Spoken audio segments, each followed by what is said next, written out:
Et bien bonjour à tous messieurs dames, bienvenue sur cette nouvelle vidéo, j'espère que vous allez bien, c'est qu'aujourd'hui nous sommes le 12 avril 2023, il est assez tard dans la nuit, voilà on est juste après la clôture de Wall Street, donc les marchés grosso modo ont tous clôturé, on a un CAC 40 qui finit à 7396 dollars, 7396 points pardon, plus 0,09%, l'Eurostox tout juste, bah voilà, neutre, 0%.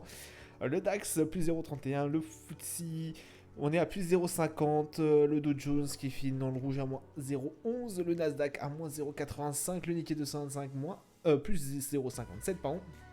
Pétrole Brent, on remonte encore un peu. On remonte quand même un peu, on remonte quand même beaucoup, 1,90% quand même, plus 1,90, on est à 87,25$ exactement, le 11 d'or 2015 dollars, euro USD 1,099, ça fait longtemps qu'on n'avait pas vu ces niveaux-là. Autant vous dire que l'euro USD, ouais, c'est vachement apprécié ces derniers mois. Forcément, hein, on était au plus bas il n'y a pas si longtemps. Mais voilà, 1,099, je crois pas qu'on a été tâter ces niveaux-là depuis le grand creux qu'il y a eu en euro USD où on a atteint les 0,86$ l'euro, quoi. 0,86 euros pardon, le dollar. Ouais, je crois que ça fait à peu près un peu plus d'un an qu'on n'a pas vu ces niveaux-là. Le Bitcoin, on a été chercher les 30 000, même les 30 500 pendant un moment. Bon là, ça c'est en train de se retomber un peu. On est aux alentours des 29 864 dollars. Le Bitcoin, palmarès du SRD, Abvax plus 9,40. Lagardère plus 3,93. Genomic Vision plus 3,43. Au niveau des plus fortes baisses, on a Guillemot Corporation, moins 3,77. Française Énergie, moins 5,30. Et Air France KLM qui finit en la plus forte baisse du SRD, moins 5,65. Alors, oui, on a été chercher on a fait sauter un record encore une fois en séance. On a été chercher les plus hauts, les 7400 points, plus des 7400 points, hein, je sais plus combien on a été chercher voilà, au plus haut, je me demande si c'était pas 7465 de tête. Mais voilà, très très rassuré forcément avec le ralentissement de l'inflation aux États-Unis. Voilà, on a soufflé un grand coup, c'est passé. Donc ça a été, j'ai envie de vous dire, une annonce qui a été assez bien prise par les marchés, beaucoup de volatilité, puisque la preuve, hein, au bout d'un moment, les marchés américains ont bien monté pendant un court instant, et puis après, petit à petit, cette forte hausse s'est réduite, et la preuve, hein, le Dow Jones finit dans le rouge ce soir. Pas énormément de volatilité à la minute du FOMC, alors minute de la Fed, pardon, minute de la Fed, qui est sorti à 20h, je crois, des têtes. Où justement, voilà, c'était le compte rendu un peu des banquiers fédéraux, des banquiers centraux, pardon. Voilà, où il y avait un peu le débrief. Bon, apparemment, on serait plutôt sur les dernières hausses de taux. Alors, on tablerait sur une ou deux hausses encore. Là sur investir, en tout cas il vous dit que c'est une de sûre, mais après la deuxième apparemment serait mise aussi sur le tapis. Ils ont pris en compte bien évidemment tous les aspects économiques, notamment l'emploi, hein, qu'ils ont salué, qui a été assez bien pris au niveau en tout cas des États-Unis, hein. Je vous rappelle, l'emploi a été incroyable par contre. L'emploi, pardon, a été incroyable. Ouais, je vais y arriver. Dernièrement, je me rappelle plus quels sont les chiffres, mais c'était quelque chose d'absolument fou. Donc voilà, ça a été salué, mais voilà, on tablerait toujours sur forcément une ou deux hausses de taux de 25 points de base. Alors, ils ont pris aussi en considération le contexte bancaire. Ils savent que en ce moment, c'est un peu fébrile. Voilà, on reste toujours quand même sur nos gardes au cas où, mais voilà, ça va, j'ai envie de vous dire, ça va un peu mieux.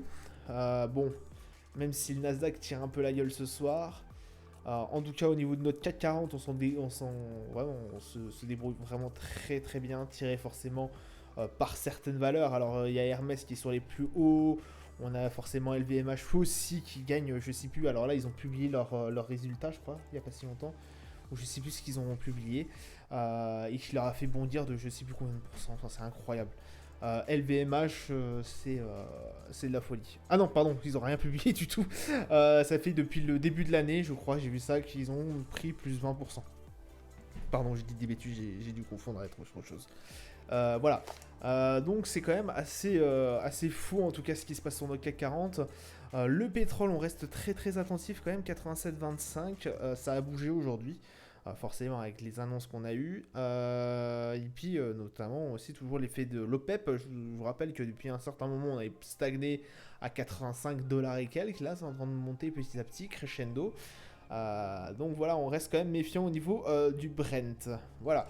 Au niveau du calendrier d'annonces économiques, du coup, tac, on a eu le taux d'inflation forcément qui est sorti au niveau des US à 14h30, 5,6% et quelques donc au niveau de base. Taux d'inflation mensuels ont été plus faibles de ce qui était attendu. Donc voilà, une inflation qui se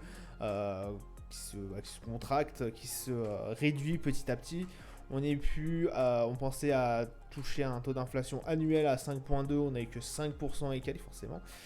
Donc voilà, une inflation qui décélère encore plus fort que ce qu'on attendait. Donc ça a été extrêmement bien pris par nos marchés. Milieu du FOMC, voilà, bon, ça n'a pas bougé non plus énormément là, à partir de ce moment-là. Alors vers la fin de Wall Street, je sais que ça a beaucoup chuté au niveau du Dow Jones notamment. Mais voilà, le milieu du FOMC, alors je pense que la plupart des personnes étaient quand même, les plupart des investisseurs étaient toujours restés sur la potentiellement qu'une hausse de taux. Apparemment, on serait plutôt sur une ou deux. Et c'est surtout le 2 en fait qui plaît pas énormément aux investisseurs. Donc on reste attentif. Demain, on aura la balance commerciale à 5h du matin. Bon, à l'heure où ça sera sortira cette vidéo, ça sera sorti, balance commerciale chinoise bien évidemment. PIB au niveau du GBP à 8h. Nous avons le PPI à 14h30 au niveau des US. Voilà ce qui nous attend pour demain. Au niveau de nos magnifiques marchés. Hop là, en daily, ça sera mieux. Alors, on a du coup un CAC 40 qui a été quand même cherché. On a été assez haut, hein, j'ai envie de vous dire. On a été. Ouais, au plus haut, ouais, on a été pratiquement au 7460 à peu près. Donc, même, allez, 7465 exactement, je pense. Si on veut vraiment être précis, ça a été notre record et pour l'instant ça le reste toujours puisqu'on n'a pas clôturé en haut. Bon, on a quand même clôturé à 7433 sur une journée entière, en tout cas sur Admiral parce que c'est là où je suis. En M1 du coup, alors hop, on revient en daily, pardon. Du coup, bon bah forcément on est en tendance haussière. Un MACD qui dégage une tendance haussière et un magnifique RSI qui commence à se rapprocher dangereusement de la zone de surachat. Donc voilà, un peu de méfiance. On a vu que là ça a repris son souffle pour un tout petit court instant avant d'aller chercher les 7400. C'est vrai qu'on n'a pas énormément respiré depuis l'affaire SVB. Bon, c'est vrai que pendant un moment on était bien parti aussi pour aller casser nos plus hauts. Mais là, voilà, avec cette affaire des banques, ça avait vachement retardé. Tout était repassé à la baisse. Là, c'est en train de remonter tranquillement. 7433, bon, ça reste quand même très bien. Je vous avoue pour le CAC 40. Le Nasdaq par contre se porte un peu moins bien. J'aurais espéré effectivement que cette inflation nous permette, ces chiffres d'inflation nous permettent pendant un moment d'aller chercher beaucoup plus haut, de réellement, comme je vous le dis, casser cette barre, cette résistance des 13 000.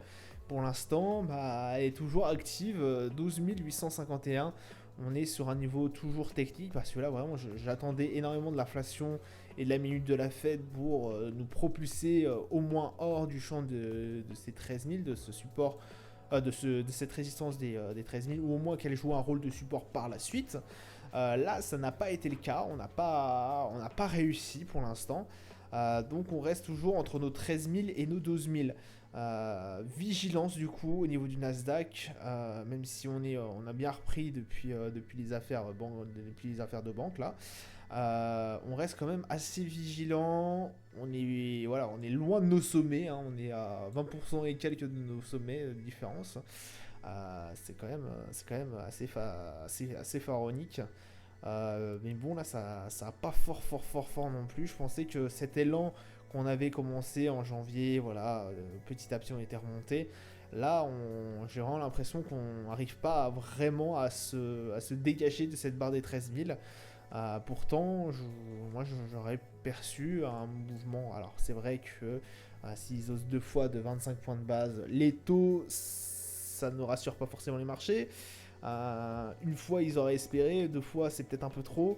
Voilà, on a ce contexte-là et je pense aussi que c'est pour ça que c'est sorti dans le rouge. Mais encore, ça, c'est que de la spéculation, j'ai envie de vous dire.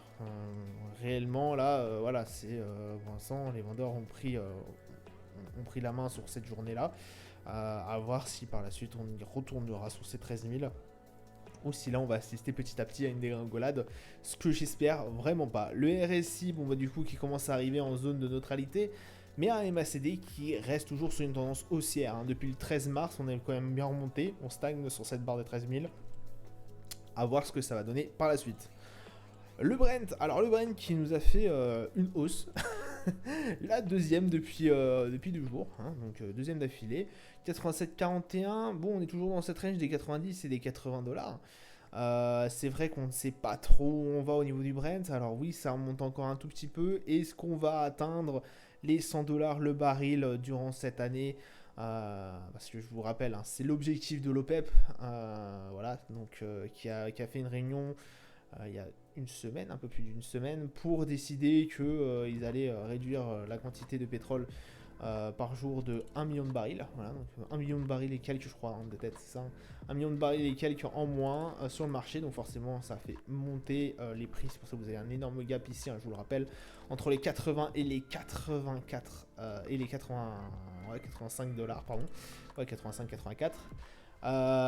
C'est le gap du week-end, hein, voilà. Donc là, c'est en train de remonter petit à petit. Parce que je vous avoue qu'on était vraiment sur un mood de descente. Hein. Depuis juin de 2022, ça redescendait tranquillement. Hein. Enfin, tranquillement. C'était quand même assez sévère. On avait stagné pendant un moment au 190, voilà, sur des niveaux, j'ai envie de vous dire, de range. Voilà, entre les 90 et les 80, et les 100, pardon, et les 90 et les 80. Et puis après, on était redescendu aux 80, entre les 80 et 70. Et justement, cette annonce de l'OPEP arrive au moment où on est proche des 80 pour justement permettre au Brent de remonter la barre des 80 dollars qui avait été cassée. Donc voilà, c'était assez bien joué de leur part et assez culotté, c'est vrai, parce que là, ils sont complètement foutus de l'annoncer préalablement et tout au marché. Enfin, c'était une surprise totale. Donc voilà un peu pour le Brent. Le 11 d'or, messieurs, dames, 2014, on reste quand même proche de nos 2000, on fait attention, on check ça d'assez près. Le MACD toujours en tendance haussière, je vous rappelle que ces niveaux-là sont aussi très techniques au niveau de l'or. On n'a pas vu ces niveaux depuis déclaration de la guerre au niveau de l'Ukraine et Covid. Voilà, donc c'est des niveaux, et en plus on n'est pas resté très longtemps. Alors c'est pour vous le dire, c'est des niveaux vraiment extrêmement importants. Donc là, pour moi, pour l'or, on va être très tatillon. Hein. Vraiment, restons très focus là-dessus. Oui, d'accord, il y a une tendance forte au niveau haussière au niveau du MACD. Oui, il y a un récit qui est proche de la zone de surachat, donc justement. On reste méfiant quand même, parce que là, ce niveau de là, 2000, on voit bien qu'on a essayé de le chercher, on a été le chercher plusieurs fois. On l'a même dépassé pendant un certain moment, là voilà, on clôture au-dessus, mais on n'est réellement pas encore détaché. Pour vraiment qu'il soit cassé, je pense qu'un minimum de 2054 serait bienvenu, hein. Voilà, et encore. Donc restons vraiment très concentrés sur ce niveau-là, très vigilants. Le DAX, alors voilà. Le DAX qui revient sur le point de départ pratiquement. 15 673. C'est dommage parce que le DAX avait pris son élan. Voilà, je sentais qu'il avait une envie certaine d'aller nous chercher, en tout cas les 16 000 et quelques. Je viens de vous remettre la barre, je sais pas pourquoi elle s'est effacée. Nos 16 000 et quelques, le souci c'est que là, il a manqué un peu de courage, il a manqué un peu de courage des acheteurs pour aller chercher un peu plus haut, parce que là vraiment on a fini en queue de boudin quoi. La journée c'est un peu mal fini au niveau du DAX, on reste toujours proche de notre barre à 15 610, 15 600 et quelques. Hein. Donc voilà, restons très très très prudents là-dessus. Niveau toujours assez technique, là on avait essayé de le casser, ça n'avait pas marché, on s'était fait refouler au niveau des 15 000. En plus c'était au niveau des banques et tout, voilà l'histoire des banques. Je vous la refais pas, Crédit Suisse, etc. etc. Là on essaye depuis un petit moment aussi de le dépasser, j'avais espoir comme au niveau des marchés américains de le casser. Bon ça n'a pas marché, forcément, hein, ça va pas de suite. Donc voilà, on reste quand même focus là-dessus. Il faut quand même des éléments qui soient plus forts en termes d'intensité, que ça soit fondamentalement. Je pense que là, c'est vraiment le fondamental qui va peut-être nous permettre de casser. Vous me direz, techniquement, c'est possible aussi. Hein. Mais voilà, là, on reste vraiment très très vigilant sur ces points-là.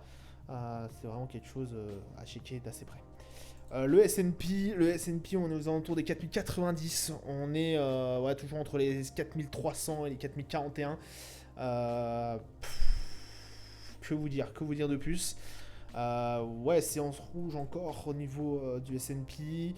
Restez vigilants, voilà, toujours, parce que là, voilà, on a une mèche qui était bien partie pour une bonne séance qui était à partir de 14h30 au niveau de la sortie des chiffres d'inflation, c'était bien parti. Pourtant, bah, on finit dans le rouge, forcément, avec cette deuxième hausse des taux. On reste quand même assez vigilant, même si apparemment cette barre des 4041 ne tient plus. Ou en tout cas, elle pourrait jouer, mais cette fois-ci, elle pourrait jouer en rôle de support, on l'espère. Mais voilà, quand même, on n'est pas encore sur les plus hauts, on n'est pas encore sur les 4003. Le Dow Jones, alors là je l'avais mis en M1, pardon, je vous le mets en daily. Le Dow Jones, j'attendais énormément là-dessus. Pareil, indice américain, donc forcément en baisse. Il finit en rouge. Alors ça a été moins puissant que ce que j'avais pensé. C'est ça le problème. Ça a été moins plus fort que ce que j'avais pensé. J'aurais pensé qu'on avait été même chercher 34 144. Même avec une mèche, j'aurais pu le faire. Là, je vois que c'est un peu tranquillou. C'est un peu trop tranquillou au niveau du Dow Jones. 33 615, bon, on arrive quand même sur une séance baissière, mais bon, ça reste quand même raisonnable, hein, j'ai envie de vous dire. On est entre les 34 480 et les 33 000. Cette grosse barre des 33 000, je vous le rappelle, qui nous a constitué un excellent support pendant un moment, hormis le moment où il a cassé forcément avec toute l'affaire des banques, hein, Crédit Suisse, machin et tout, blabla, je vous le répète. En plus, on était au pire moment, hein, puisqu'on était vraiment au plus bas. On était vers les 33 000 et au moment où l'affaire et les affaires sont sorties, pardon, ça a dégringolé de façon incroyable. Bon, après, on a été les rechercher. On a recassé très très vite ce niveau des 33 000. J'espère en tout cas d'ici peu de temps retrouver les 34 400 pour après aller expédier le marché vers les 35 000 parce que là vraiment les niveaux des indices américains sont assez pitoyables je crois. C'est un peu dommage. On est bien loin de nos plus hauts et ça me fait un peu froid au dos. Alors après oui on peut dire que le CAC 40 il y a beaucoup de choses qui lui permettent en tout cas de tirer l'indice vers le haut, notamment le luxe, hein, encore une fois, voilà, qui performe de folie, c'est incroyable. On a eu pas mal, on a eu aussi le rebond un peu des banques, j'ai envie de vous dire, de tout ce qui est banque. Ils s'en sortent pas si mal que ça, j'ai envie de vous dire, sur leur bilan trimestriel, premier trimestre, je crois. Ouais, premier trimestre. Voilà,